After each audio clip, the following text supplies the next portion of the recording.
show.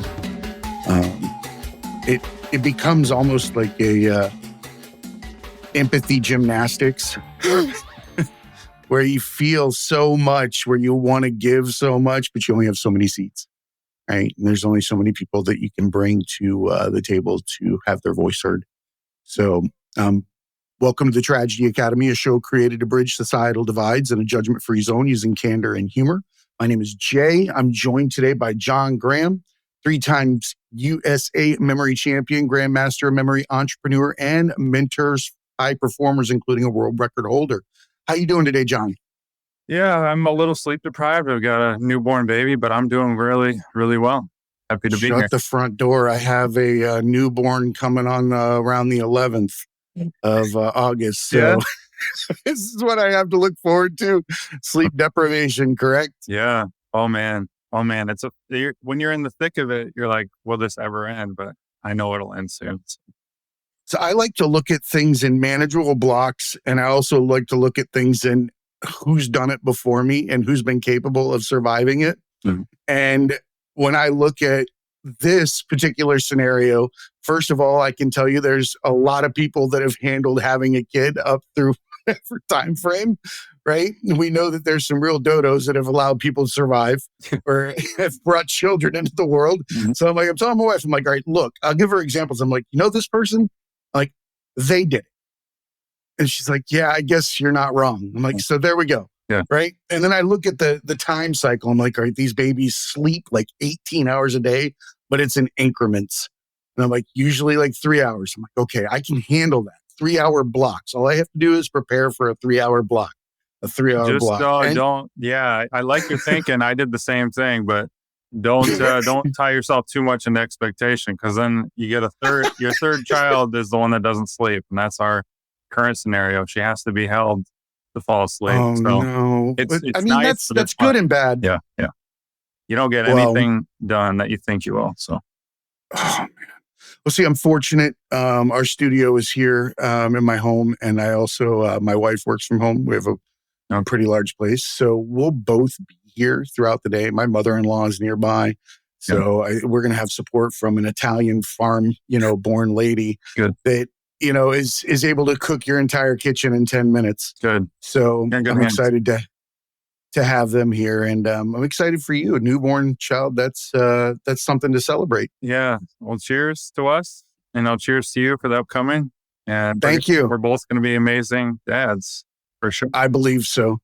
So, John, why don't you tell me a little bit about yourself, how you got here, and we'll kind of go from there. Yeah, I'm known as the 3-time USA memory champion. So people are very curious about that. Some people assume I have a naturally born memory, photographic memory, something like that. And it's actually the exact opposite. I learned all the techniques that made me a champion. And that, it was a lot of hard work and application, but it was literally 10 years ago, 2014, I read a book called Moonwalking with Einstein. So I'd already graduated school. I was 27 years old and I read this book. So I didn't get to use it on all my studies. I was a pretty good student, but isn't that crappy how that works out? It's always in retrospect. Yeah. It's kind of like with audio engineering now. They're coming out with all these AI, systems that'll clean up audio for you. And I'm like, what? Like only 5 years ago when I started this, I felt like I had like a chisel and a hammer. Yeah. And all of a sudden guys are showing up and they're like hitting one button and they're like, hello, how are you? And I'm like, no, this isn't fair. It's not so fair. I get it. It comes after the beginning. What the benefit for you is all the hard work, discipline, perseverance. You have that, whereas the newer generation, they have it too easy sometimes, So it's like the adversity, isn't there. It might be there for different things, but yeah, so that's your advantage. I read this. I started right away. I competed in the world championship 6 months after reading that book. Why not, right? Because I love that though. You embraced it. Let's go for it. Yeah. Well, there was an award called the Grandmaster of Memory that you had to memorize at the World Championships. You had to memorize 10 decks of cards in 1 hour. That was one event. You had to memorize 1,000 digits in order in another event. And you had to memorize a deck of cards in under 2 minutes, one deck in under 2 minutes in the other event. And I was like, I could do that, I could do that. Yeah. To me, I'm sitting here like this. This sounds so ridiculously unfathomable. Like if somebody offered me this opportunity, like as they kept adding, as you kept going, I was like, no, and double no. And now this is a joke. This is absurdity. And so you had to memorize all that in the first go. Yep. There's 10 events. 3 of those events were those key events that I had to, reach those benchmarks. And yeah, it sounds insane. Like to the average person and me at the time, I was like, this is insane. But when you actually start the techniques and learn what the mind wants and learn how to store information in order, and it makes so much sense. And, for example, 2019 was my best year. I memorized a deck of cards. I looked at a full shuffle deck of cards for 21 and a half seconds and memorized the order. That shows you like what's possible with the mind, right? What's possible if you take these to the depths. I completely get what you mean when you say the possibility of the mind or the capabilities that we don't understand that exist. Yeah. I think we're going to get into some very deep conversation, and I'm excited about that. And on its surface, the discussion we're having is these really cool techniques that show up, and allow you to maintain or retain information over a short period of time in large quantities, so to speak. Using, is it mnemonics? Is that how it's? Sure, mnemonics, right?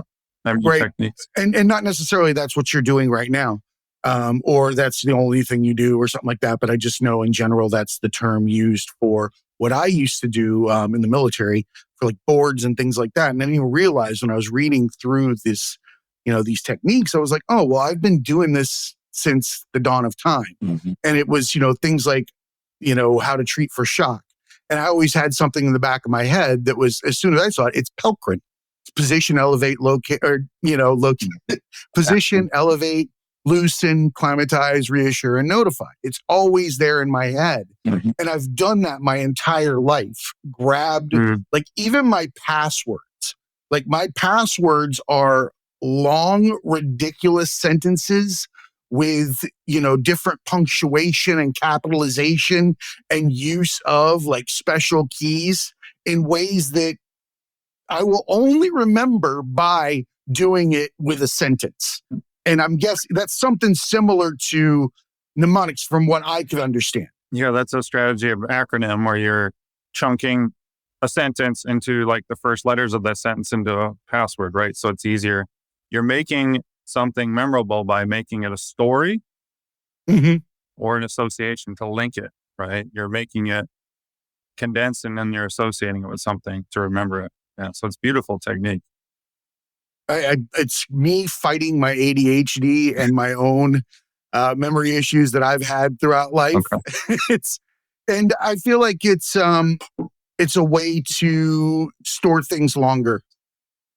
Yep. For me. Yep.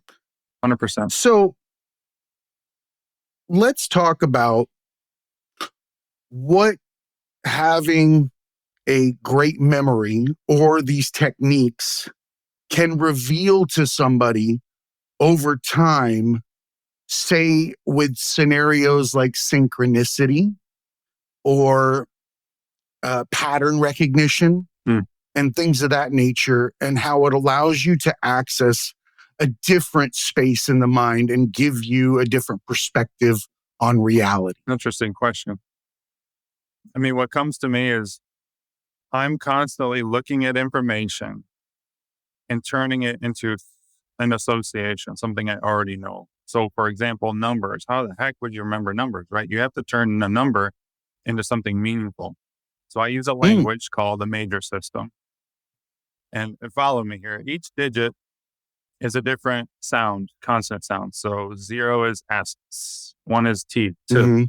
So I'm 3 numbers at a time, I'm forming into words based on the consonant sounds, right? It's like learning a very simple language.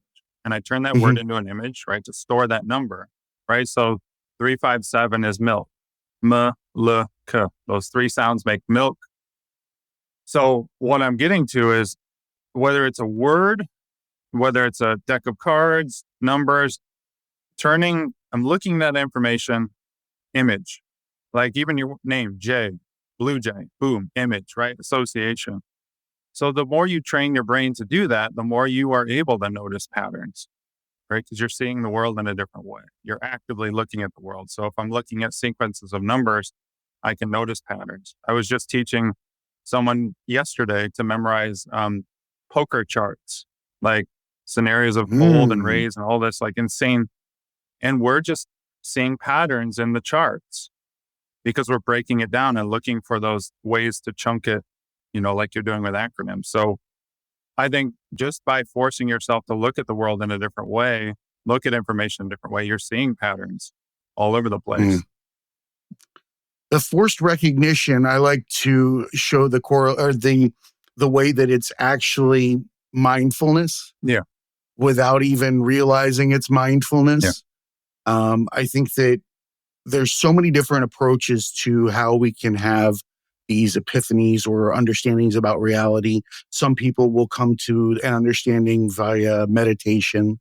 Some people will come to it via some kind of traumatic event, or some through plant medicine. But we all have the ability to recognize synchronistic things, patterns, and in doing so, it allows us to, I like to say, escape the memory, right? And I say that because it puts you into a separate bubble, Mm. and it allows you to recognize things within that bubble while ignoring all the things that are actually non-existent, and staying in that moment Right. and wrapping yourself in that moment, Sure. right? And that suspended state for me gives me the opportunity to start to see that what I choose to make my reality or my memories is how I construct my day-to-day living. Mhm. And if I can maintain that bubble, almost like a short-term memory bubble, and operate within that and only access the outside when I need to, it allows me to recognize that there's a lot of cyclical, not needed thinking Sure. that's stored up, and emotions and different feelings attached to all that stuff that's not there when I'm trying to live within that bubble. I like it, use it for creativity, things like that. Mhm.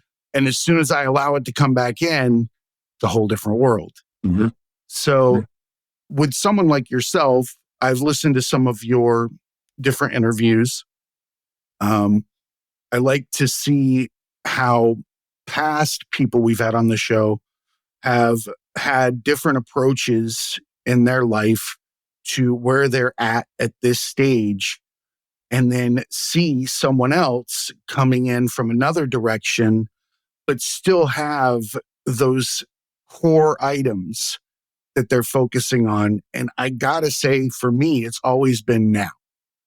Each time I see someone moving towards a recognition of reality, this collective understanding, it's through mindfulness. I don't honestly say that your memorization is probably a form of meditation. Yeah. If you were to ask me, 100%. like, 100%. it seems that. Do you feel that on that line that memorization has allowed you to form a meditation practice? Sure. I mean, meditation is a form of focus, right? Mhm. And so absolutely, when I'm memorizing, when I'm in the zone, I'm meditating. I'm channeling my focus onto something. And, whether it's focusing on your breath, focusing on numbers and memorizing, it gives you an Mhm. avenue to be in the moment, be in the present moment that you talk about, right? And that's why any of us chase that moment of being in the zone, because it's so pure and all the outside Mm. worries go away. But it absolutely is. Beyond that though, right? Because there's deeper beyond just the meditative state, right? Mhm. My story really starts at that first championship, trying to get that Grandmaster. I knew memory techniques. I probably could have gotten those scores. I didn't, spoiler alert. I bombed. I bombed because, You bombed at your first memory yeah, go championship? figure. Yeah. Boo. Yeah, Like yeah, you, complete. of course. Like Yeah. I would expect that. And I had someone who had succeeded in everything in life mentally, like school was a breeze for me. And so when I bombed, I was like, it was a wake up call. But the reason I bombed, and not to blame anything, it was my greatest discovery is the pressure. Sitting in that first event, because there's 10 events, my heart was beating out of my chest. I almost got up and left. It was so intense. So I Mm. had to learn how to handle, like you talk about, you're being in this bubble of focus, but then all the demons want to come in, like, and ruin the day. Like literally, they're in your Knocking head. on the glass. They're knocking on your head. They're messing you. They're saying you suck. All this training for nothing. You wasted your time. Here you are in front of everyone. Like all this stuff, and you're feeling it viscerally, like not just physically but emotionally. That uncomfortable Mhm. emotion. So all of it overwhelmed my system, and I had to learn. Like I wanted to continue in memory because people were helping me with the techniques, but Mhm. I had to overcome the pressure. That was my mindset at the time. I don't see myself, I don't like to say overcoming pressure anymore because I see it in a different way. And it's what's helped me transcend that. But how do we not only meditate and be in the moment, but how do we overcome the demons and the things that try to invade? And that was my story because this pressure at the time, I didn't know it, but it was anxiety.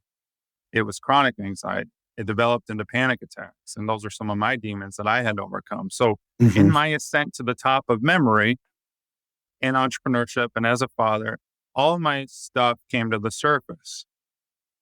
And I didn't know what it was. I thought I needed a supplement to handle it. I thought I needed a meditation. I thought I needed to go for a walk, all the stuff, but it wasn't working. Mhm. And so my story begins with figuring out what to do to move through this. So what do you do when you figure out that you have to operate within a separate bubble from that? Yeah. And what does it bring you to realize? Well, what I first started trying was other competitors were trying to add pressure to their training, like called chaos Mhm. training. And Right. I eventually started doing push-ups, holding my breath, listening to podcasts loudly on my ear, filling my bladder up so I had to pee, and training in that chaos, right? To try to like, it helped me win. It helped me I win. believe it. I'm not laughing Yeah, at the techniques, it but is I'm funny. also laughing at the techniques. It's a funny. Like the that we will do as humans Mhm. to be able to obtain a feat Yes, is insanity. insanity. 100% agree with that. And like, I look at it now and yeah, I'm glad I did it. But one thing I didn't know as this was happening, of course, my achiever mind wanted all this stuff. But what was happening under the surface was I started allowing this stuff to happen, like letting this stuff in versus like having a Mm. bubble and like nothing, don't touch me. I'm in this bubble, right? Because a lot of like flow teachers talk about blocking out your distractions and all this nonsense and like Mhm. to be in a flow state, but that's performative flow. Performative flow means you have to like pump yourself up to a certain state or do something outside of yourself with supplements or whatever to get yourself in a zone. But your body has a natural ability to be in the zone. Flow just means non-resistance. So Mm. if I let this stuff in and don't resist it, which is not easy, if you can let the demons in or the voice in your head or voices in your head, whatever you want to call it, the doubts, whatever, and we all have it, Mhm. by the way, our minds are all neurotic. Absolutely. It's an ego. It's normal. Everyone has one. The emotions It's a are normal persona. too. What's that? It's a persona. Yeah, absolutely.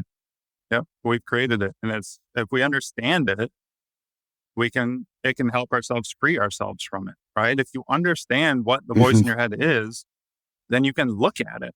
Then you can just let it happen instead of believing it's you.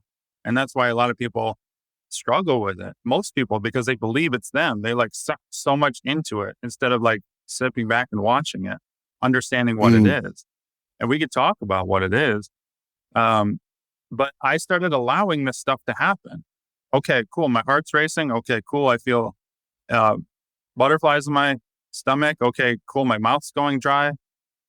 And just letting it happen, letting it happen, letting it happen. Mhm. And that was the start of learning what the real root of anxiety was and overcoming it. I absolutely love that. That you were able to come to this realization to give yourself the ability to walk through. I like to use silk as the thoughts, the Mm, invading things that are preventing me from moving forward, and almost like you would cast an image onto it. And initially, I would stop at all of these various walls that I came to realize were simply silks that I could walk through that had no bearing over me unless I allowed it to. Right. If I gave it reality, if I gave it a concrete wall, then that's what it would be, no matter what, because my mind is powerful at the same time. It is so strong that it can convince me that silk is concrete, right? And I have to remind myself that it's not and walk through it. And that's the mindfulness piece, because we will get entranced by the image on the concrete. So much so that we'll forget it's silk and we'll fight a wall. Fight a wall. As nonsensical as that sounds, it is actually what's happening in the human mind when it's taking on anxiety, panic, past issues that have now manifested as the mind's ability to protect you in weird ways, like sweaty palms and panic attacks and all these visceral feelings all poking in at you. But really, it's like having the silk wadded up and snapped at you like a towel when it doesn't need to be, right? You can literally sit there and live amongst all those thoughts, all those pressures, and let them be part of you. Have lunch with your lion. Sit down. Let it be your friend. Understand that when I do this, it swats at me. Maybe, I have a different perspective and approach to things. So that's kind of how I've liked to imagine it over time. And my process has been through meditation, right? Meditation allowed me to, and not conventional, but in varying forms until I found my own, right? And it started out with breath work and it ended up coming back to breath work, right? Because I needed that metronome in order to hit my flow state. I needed to be able to observe, right? And I think that's the key to everything that we're saying, is being an observer of self, an observer of reaction, and almost like putting yourself in a cartoon character role. For me, I like that. Where I watch what my cartoon character decides it's going to be that day, which engagement, which scenario is going to be the one of the day. That's going to be my cartoon moment until I back out of it like an old 80s aha video and come walking back into that. Was a great reference, by the way. If you didn't get that, you're too young. I'm too young. Oh, man. Somebody just please make me feel good and say, Jay, that was a great reference after you listen to the show. I believe it was. Right? It was amazing. So tell me about how this has impacted your life with regard to those demons, the anxiety, the panic attacks, or depression that can come from fear of anxiety. It's a snake eating its own tail. Yeah, the fear of the fear is what I had too when panic happens. That first gateway, you explained it so beautifully, the mind, right? The mind is like this gatekeeper of trying to keep you safe, right? It's just an illusion. And you described it beautifully. We have to be able to sit in that. That's the first step, right? That's the baseline. That should be a baseline for everyone. And do the best you can, right? It's very, very difficult of just being aware of this stuff. So then I took the next step because I realized and I knew the truth at that point that this is an emotional root issue. Because everyone tries to treat anxiety and panic as mental health, right? And the mind is involved, but the root hidden, the mind protecting it, is the emotional root, the feeling, the sensation that comes up. So it's not a mental root issue. The mind, again, is protecting. So once you're aware of the mind, cool, you see the demons, you watch them, it's terrifying. Yep, all the things, because we're human.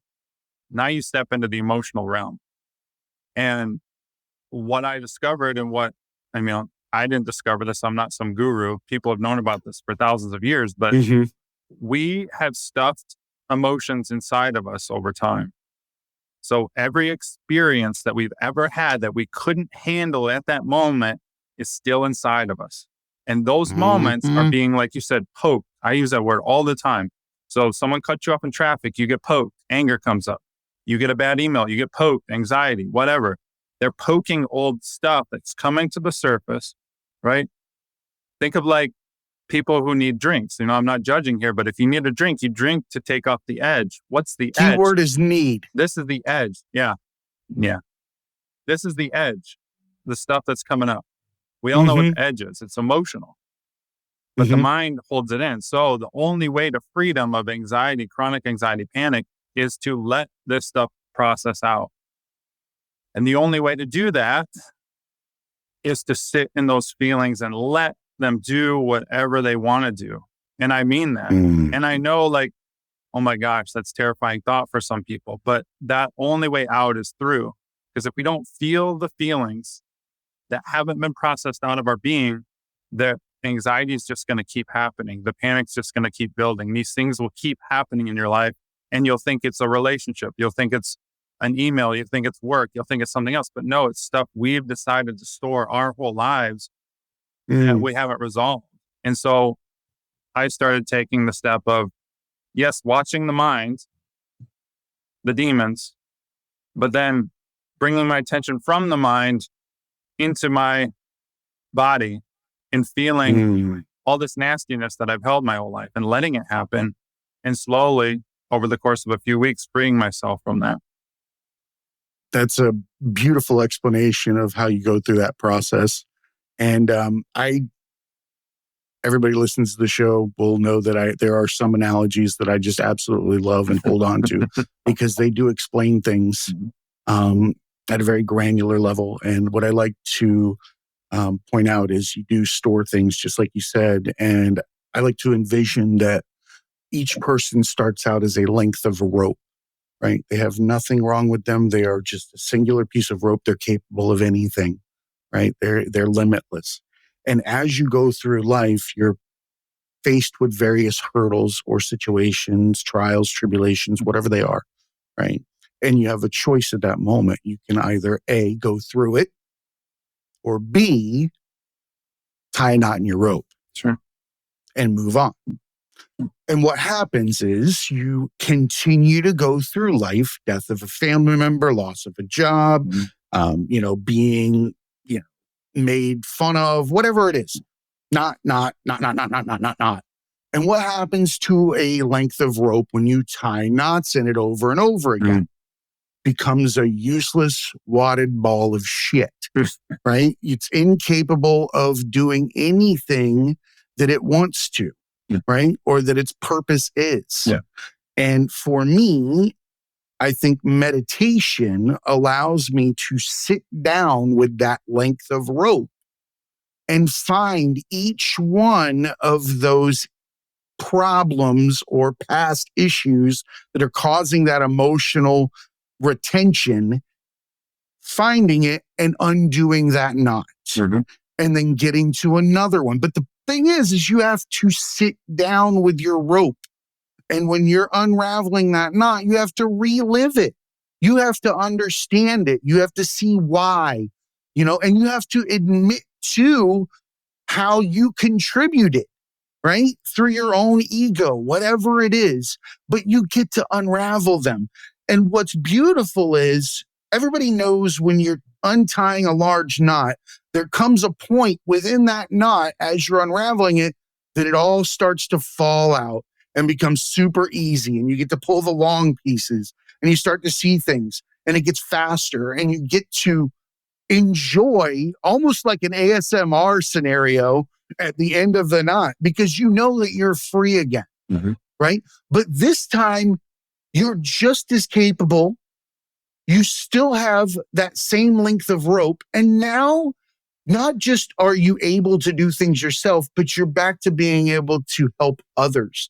Because no matter how hard you want to help people, if you're a wadded knot, you're useless to them. All you are is a spectator at that point, right? Because you're not going to contribute anything. So I like to think of that as my way of storing and then not being able to function and then how to untie it and find my way forward as a new length of rope. Yeah.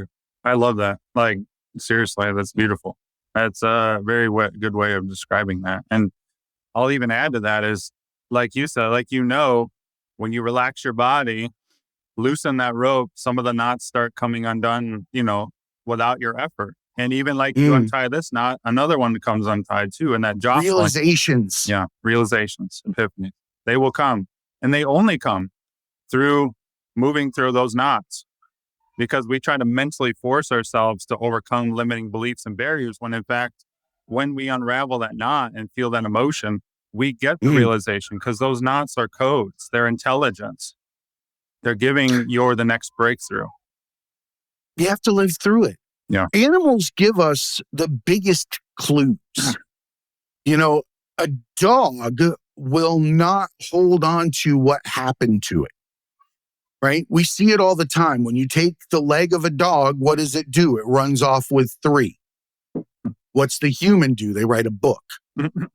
Right? It can become a persona. I'm not saying that people that have lost their limbs or, they're crybabies or some crap like that. That's a traumatic experience. But the example is that they live so much in the now, they do not allow the absence of something to impact how they move forward. Sure. Right? They just get better at being 3-legged, and that's it. We will store, hold on to, or create a whole new mask to wear post-trauma. We'll put it on. It'll be a new way for people to look at us. They won't see that flaw that is now covered with my kiss star around my left eye or whatever, some crap like that I've drawn on there, so you don't look at the right eye that's lazy, right? This is the weird things we'll do, right? And we see it in pictures. Go look at pictures of yourself, find your flaw that you love, and see how many pictures you're standing in a manner where that's not as noticeable. Sure. It's so simple. And here's the thing. You're the only one that gives a shit about that, because everybody else is thinking about their own floppy ears or big nose or weird mole or whatever feature it is, right? That's another thing that came to my realizations through meditation is like, dude, nobody gives a shit what I'm doing. No. They care what they're doing because they're in their own movie theater. No. We're all concerned right? about I'm making cameos and I think I'm a star. Sure. Yeah. Yeah. Yep. So how do you apply this understanding to your day-to-day life now and through your interactions? Yeah. So that rope is a beautiful analogy. The rope has in it, always wanting to run through it, energy, happiness, love. Like there is inside of us all times that when we're born, we have happiness flowing through us, love flowing through us already. Nothing in the outside world can touch that until all of a sudden we become tainted and kinked and tied up, right? So what that means is we try to use the outside world to hit our stuff, to make us feel happy. So we try to win awards. Look, I got awards behind me. I try to make more money. I try to, look pretty. I try all this stuff externally to be happy, and it never ever satisfies. We always want more. Short term. Always want more. So what does that short term high? Yeah. It tells us that nothing outside of us can fulfill us. If you understand that rope has energy in it at all times, a life force, a chi, a spirit, whatever you want to call it, a capability, a purpose, at all times. But with all the kinks in the way, you can't feel that. So if we can unkink ourselves or untie the knots or release the emotion, whatever you want to call it, that's the path to happiness, freedom, fulfillment. Is that feeling is in you at all times, and you don't realize that. So talking. Or not, let's use this example. Winning a championship and me staring at the wall can have the same amount of life force, happiness, bliss, energy. The same experience if all my stuff is out of the way. So my path, my life now is I'm using life, the external world, to poke all this stuff out of me, to free myself. Hmm. Interesting. So life's trials and tribulations become spearheads to understanding. Each one that hits you gives you tested metal and allows you to know what they're taking or poking or making a target. Sure. That's an amazing way to approach it, utilizing what will already happen, right? Right. We know that it's there if we're utilizing those crossroads as waypoints instead of issues and places to get lost when they're really just part of the journey. And I think that memory does serve a purpose in that when you look back at those intersections in life where you came to understandings, where you had epiphanies or a trial or a tribulation, you may not have the understanding at the moment, but the beauty is with memory and further traversing this life or that road, you can look back at the map, and the map will have these little lights at each one of those intersections for lessons learned, good, bad, and different, right? And that's what you should be taking with you into the future, Sure. right? Not the pain, the sorrow, and the anxiety, the panic, the depression, right? You take forward the realization that you've understood your tested metal, right? You're actually capable of living through things, and those things have only proven your strength, not your weakness. That's just how I like to approach it. Yeah, it's a beautiful way to look at it. And I look at it very similar. I even look at one of the realizations I've had in the last year or so is not only are this, like you like to call them knots, right? I look at them like these dense pockets of emotion, right? That inside has energy that wants out. Inside has codes. Inside has intelligence, whatever you want to think of it. Energy. Boba tea. Yeah, boba tea. There you go. You burst it open and it explodes down the flavor, and it right? makes it taste. Yeah, it tastes better. There you go. So all these emotions that we stored our whole lives are knots, right?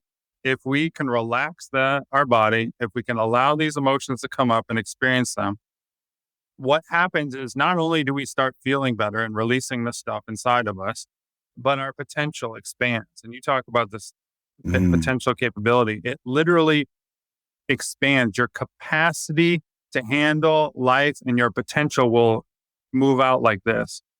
What I'm really trying to say is we in the performative world, achiever world, I'm an achiever, right? And I'm maybe starting to wean off of that need, right?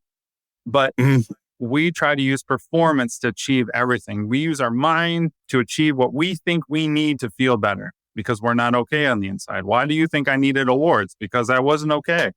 I needed validation. I needed someone to love me, right? So I wanted awards. Meaning I try to force myself to these states to achieve stuff. Well, if you're using performance, your capacity is limited. My capacity is like this mug. I'm holding a mug up. My energy and my capacity is only limited to this mug. I'm trying to pump my energy up to a certain level and achieve. It's limited. So anything over that overflows and I become overwhelmed and can't handle life's voltage. But if you use this technique of leaning into these trapped emotions, releasing them, your capacity to handle life expands, your potential, meaning you don't force yourself to feel courageous or confident. You embody those things.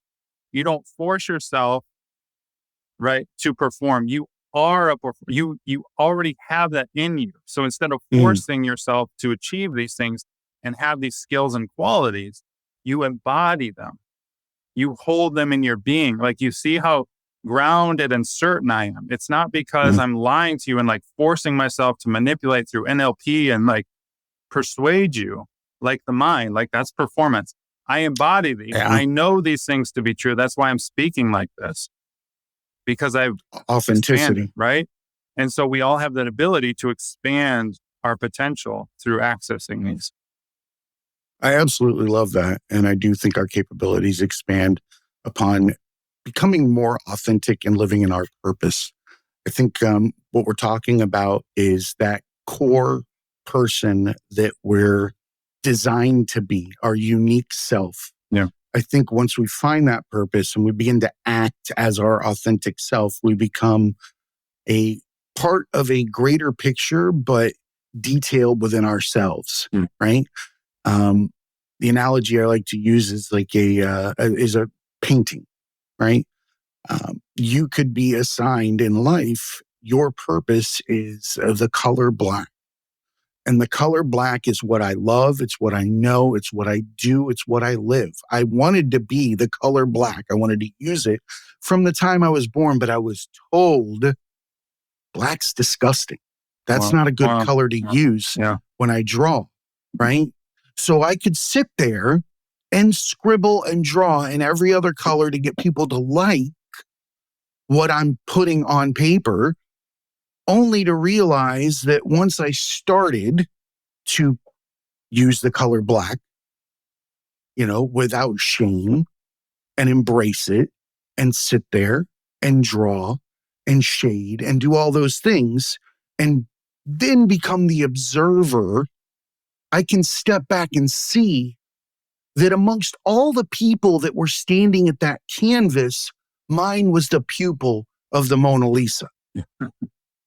Yeah. Right? Yeah. And everybody else had their own place on that painting that belonged to them. But the painting doesn't exist without everybody doing what they are made to do, living their purposeful life, that authentic life.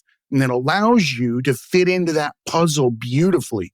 Not with bent corners or trying to be an edge, right? Actually getting to your place, finding your frequency, your friends. It'll all link arm in arm, right? It's like a radio dial across the line, right? Everybody's at each one. Some can hear someone that's close to the other, but they're all in the place they're supposed to be. Yeah. Sometimes you won't be standing with people on 95.5. And as you grow, you might be at 102.1, right? And you'll be in the same room. As you work on yourself, you're no longer hearing the other stations. Yeah, you're aware they exist. You know what they are, but you've decided this is the station I prefer. This is the one that gives me the most clarity. This is my NPR, right? Something like that. Yeah. But I think that you have the ability to live that purposeful life when you embrace your authenticity. Absolutely. Right? We know who we are. I love that. We really do. Get it. I love that. That black, oof, that's, and isn't it funny how you as your rope right off the bat knew black was your thing. And then society likes, their voices come in and we don't blame them, but we start listening to those voices, those radio stations, we become clouded. Our programming is just voices and other people's voices, society, collective media, parents, not to blame them because we're the ones listening to them, but it's swirling in our head. But underneath that, if you get quiet, you hear your voice, you hear black is my thing. It's just then we step out into the world and we're like, oh my gosh, we try to conform to that voice. So all of us have this ability to just take all the voices out of your head. Don't take them through force, but those voices, right, are what preventing you from being your black or being in your frequency because you're listening to all the outside noise. That's what we say when don't listen to other people. It's not don't listen to their advice on a podcast. It's don't listen to their voice when you're in your room and you know what you want to work on, but someone's saying you should do this instead. This will make you money, right? All this BS that's swirling. Listen to your core voice that always told you black was your thing. Isn't that beautiful? How we have to spend 40 years of our life to unravel all the stuff that we knew right away. Ain't that the truth? Right? And I took the big 64 Crayola box of BS and scribbled all over my paper for a long effing time. I tried to be magenta. I tried to be fucking brick red. You name it. I was pulling out the weirdest colors in there just so you would like me in that moment. Yep. Or I would try to paint a picture in my section so that other people would be like, dude, that is beautiful. Yep. Right? And just constantly try to do that and rotate it out and peel another layer off and try another one because none of those fulfill you. Right. You can paint a million pictures from somebody else's eyes, right? With their expectations, but you only paint one of your own, right? If you are painting with the expectations of others or looking over your shoulder at the faces that they're making while you're doing it, the painting's not yours. Right. Right. It's theirs or it's influenced by them. Yeah. Right? Don't look back. Paint your own picture. Yeah.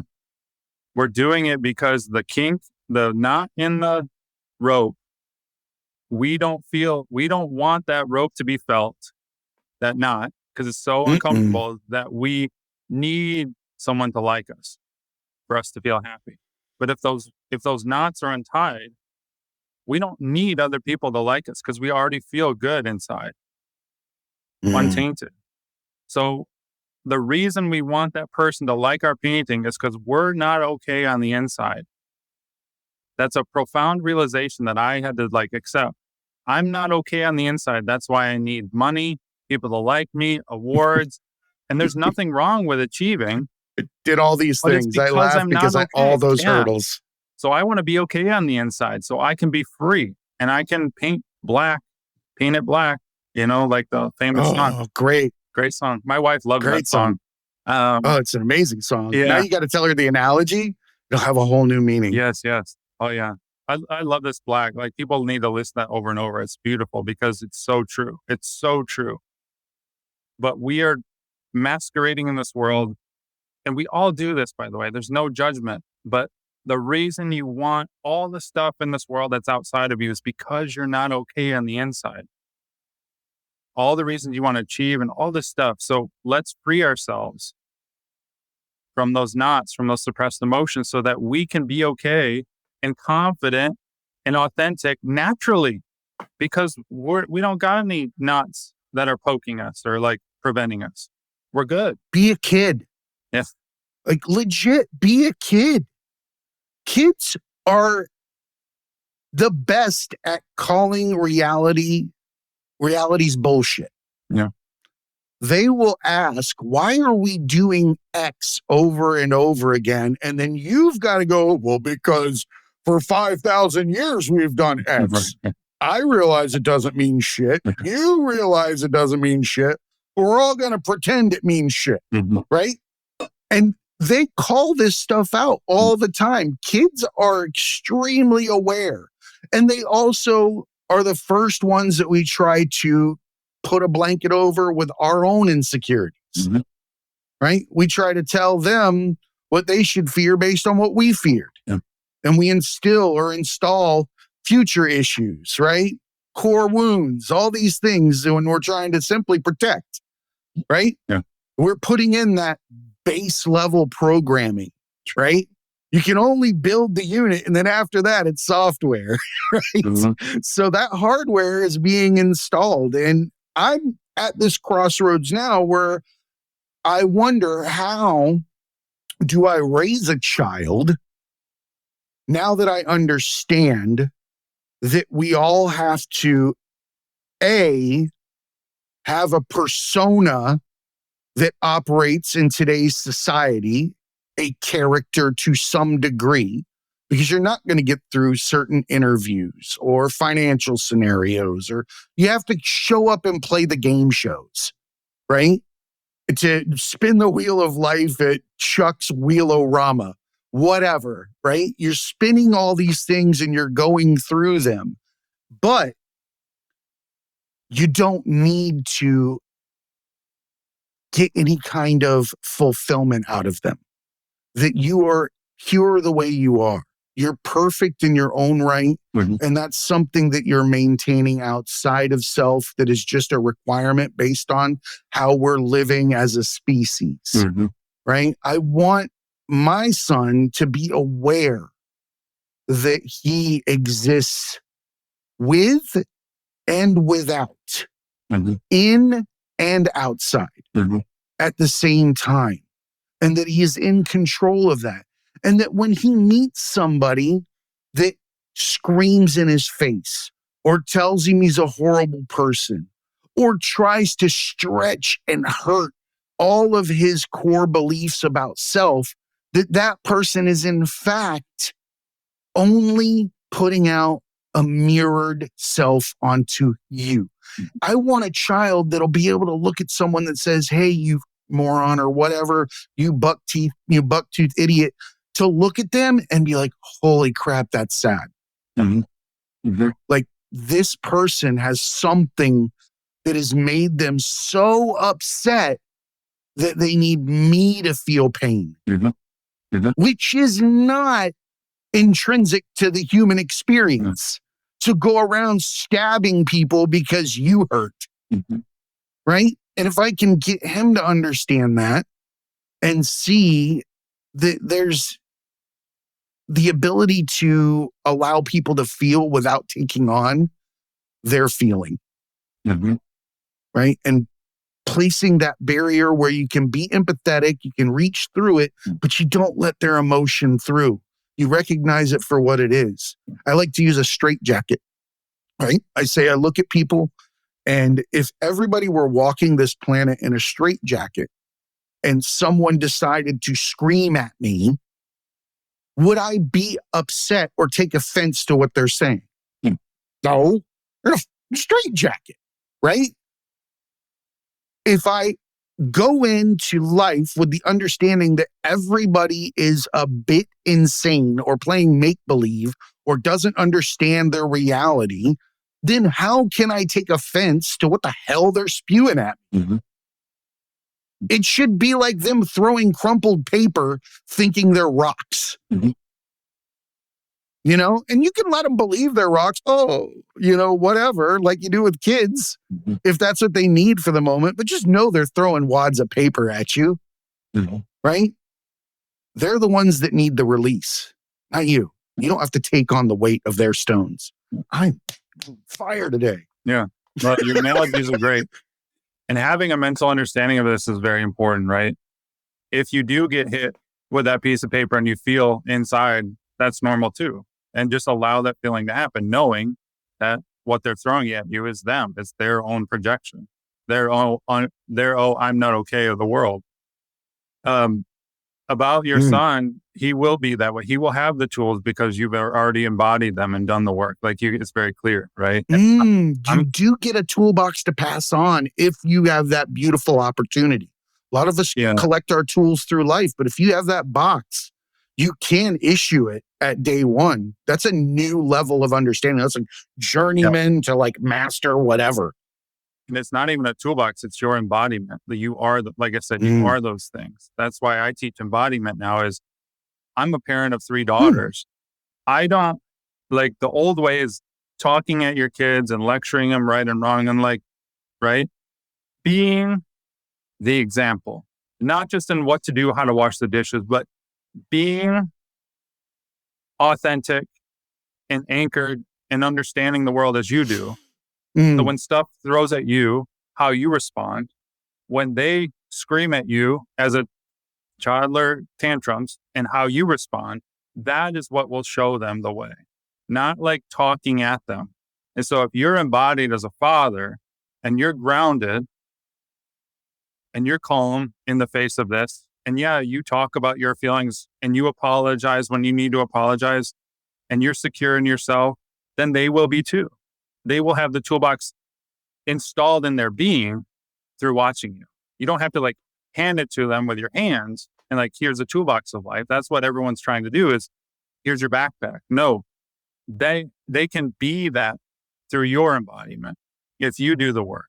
And it's clear like you've done it, Jay, right? But more conscious parents out there are listening to this. How can I do the same?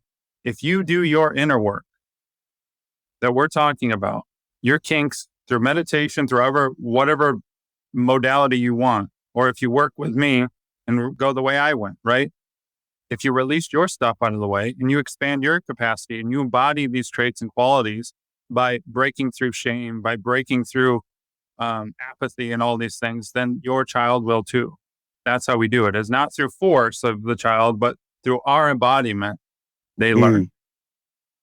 Live your authentic self and they will gain their own capabilities in your vision. right? Or through the vision of how you're taking on life. That's a beautiful way to raise children. I couldn't have had a child 20 years ago. I would have sucked. I would have been a horrible dude. I was living all the things that you are explaining. The fulfillment with material things, or, utilizing substances to cope, or, living in a shame spiral for past, issues. And I try to remember that not all people get that person to emulate. Right. They don't have that toolbox. They don't have anything passed on. And that breaks my heart. But at the same time, I think we as a society have to understand that we have a group of people within us that don't have the same opportunities as others, and become much more empathetic to those emotional outbursts that people have because they haven't been taught to self-regulate, or they were with a parent that was abusive, or have all these learned ways to interact with people that are not deemed societally acceptable, right? But that is their only method to communicate. That is their only method to interact with people. Until when? Until they learn and get a new tool or a new perspective, or you do something that gives them license to emulate you. Right? Or you act in your true self or purpose, so much so that somebody else says, fuck it, I'm going to do it too. Right.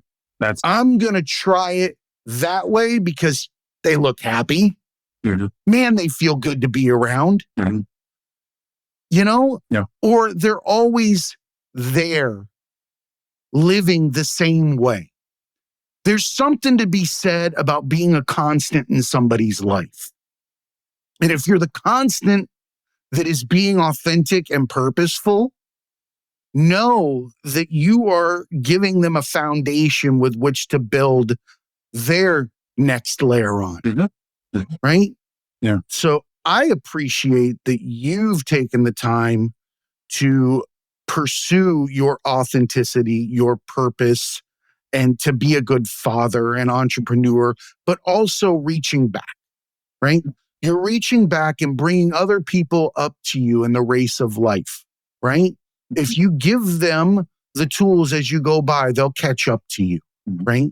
So why don't you take a moment, tell people what these tools are, what you can offer them so that they can come and, be able to have lunch with their lion, right?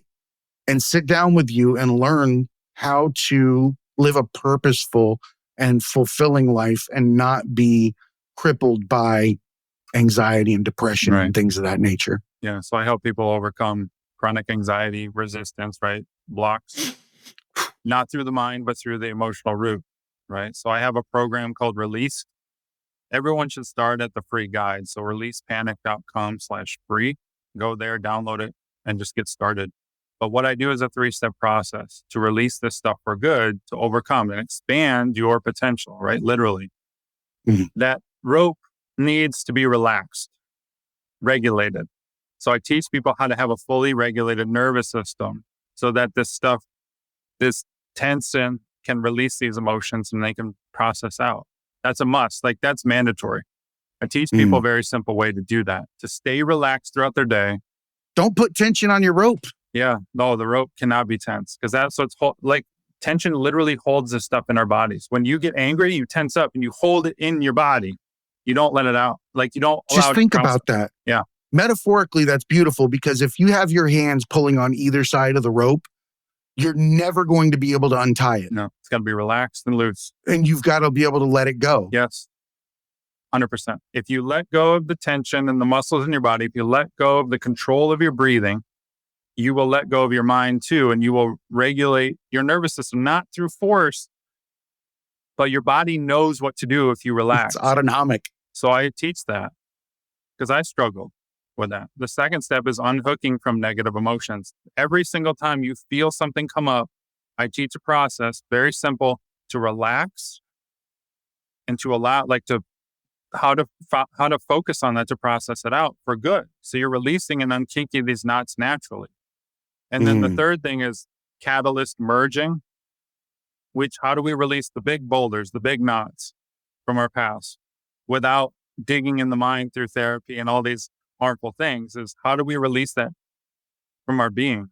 And that's a 3-step process that took me through all of this within a few weeks, and it helped others as well. So releasepanic.com/free. Get started there. That's amazing. I can't thank you enough for being a part of the show and bringing your amazing story to my listeners or our listeners. Do you know that you are being a lighthouse? I see you. I see you operating as you authentically are made to. And I think people are going to take cues from you. I think your children are in good hands. Much like you gave me those kind words, I want you to know that your kids are going to have a badass life. They're going to have a lot of fun, because once you recognize that authenticity is key, it's licensed to be the most ridiculous form of self, and money and situations come to you, not vice versa. Right. In fact, the pipe that's not clogged is the one that gets the flow, right? That's the same way with money. That's the same way with anything else that you need to accomplish your authentic life. And that doesn't mean you have to live in squalor, right? All those things are going to come through. And if you're utilizing those things to do your purpose, the rest will come in turn. Yeah. So I appreciate you. I want to thank you again for being on the show. And remember, everybody, be cool and keep learning. All right, bro. Thank you so much. Here. Amazing.